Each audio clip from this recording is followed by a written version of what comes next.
Welcome back to another Peaceful Solution class. Today we're going to continue our lesson here in the self-control unit, and that's what we're going to be discussing today, self-control.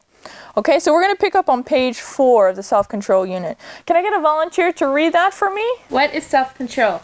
Self-control is to control, guide, or direct what you think, because thoughts lead to feelings. Control what you feel, because feelings lead to actions. Control how you behave, because decisions lead to actions, which leads to rewards or consequences.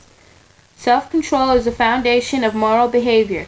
When you practice self-control, you stop and carefully consider whether your thoughts and feelings will lead to actions that are morally correct and in your best interest. Actions, right? Feelings, they lead to actions, and those lead to either consequences or rewards. Okay? So let's go ahead. I got a couple questions for you I want to ask you. Why do you think it's important for us, for you as individuals, to practice self-control? Okay, yes, in the back. I would say so that I don't make a decision, that so I don't act on impulse and make a decision that I'll come to regret later on. Right, so that she doesn't act on impulses. How many of you have ever been placed in a situation where sometimes you feel like you just want to react? Okay? Can anyone give me some examples of how we can practice self-control? How can you practice self-control? What are some examples that you can think of that you yourself have used and practiced self-control? Yes? But even if I see people in my classroom doing things that aren't right, if I obey all the rules and respect all my teachers. Right, so not having that, what do you think that's called that she's talking about right now? When she sees people doing things that aren't right, but yet she doesn't follow it. What is it called? Yes, in the back? Peer pressure. Peer pressure. You owe it to yourselves not to be pressured into sex, drugs, or alcohol abuse. Your life, your character, and your future are worth a lot more than one night, one pill, or one drink. Let's continue reading on page 7 in paragraph 3. It says, do you know that in addition to displaying immorality towards others, individuals could also display the same attitude towards themselves? Choices that involve risk-taking behaviors such as premarital sex. The behavior is the leading cause of sexually transmitted diseases. Degeneration of the mind and health can also occur, even death. I like this all day. Me too.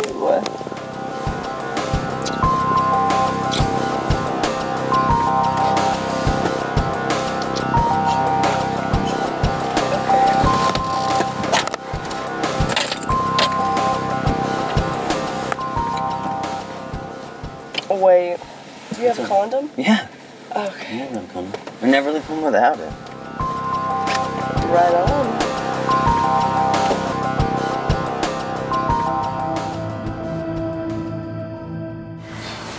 Jeannie, I have the results back. All the tests that we did. Remember how you were feeling your stomach was hurting and all that stuff? Yeah, it still hurts, yeah. And I have some bad news. I think it'd be better if we can call your parents. Why would you want? No, I don't want my. Just please let me know what's happening. I just said you really need to have somebody with please, you when no, I tell no. you this. No, I don't want anyone with me. Just let me know, please. I've known you my whole life. Just me and you right here, right now, please. Just let me know what's happening. Jimmy, you have AIDS. I have AIDS. How bad? Can I take medication for it? Is there? I'm sorry, it's in a very advanced stage at this point. There's no helping it at all. There's not anything that we can do to reverse anything. So I am so sorry. I wish there's something. there's got to be something you can do. I'm so sorry, Jimmy. No, please, no. I don't understand. I've always used protection. What?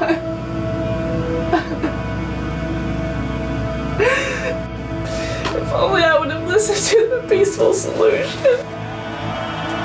I don't want to die.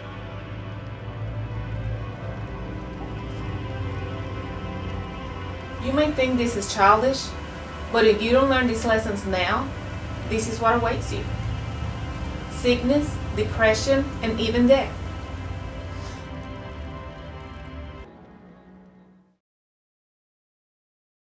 Whew. Wow. That was a serious video. Don't you agree? Why do you think this happened? Yes. I think it occurred because she wasn't taking the class seriously and she thought it was just a joke. Right. Anyone else? Yes, in the back? I also think it happened to Jenny because she didn't really believe that by doing what the teacher was saying would occur, that it would actually occur to her. I think she was just thinking that it would occur to everyone else, that it would never occur to her personally. Right, and sometimes we can think that we're invincible and that, oh, nothing's ever going to happen to me. The number one thing that Jenny was missing was the first positive character trait in the peaceful solution, which is educated. She wasn't educated. She didn't educate herself with the facts. Condoms are not 100% safe.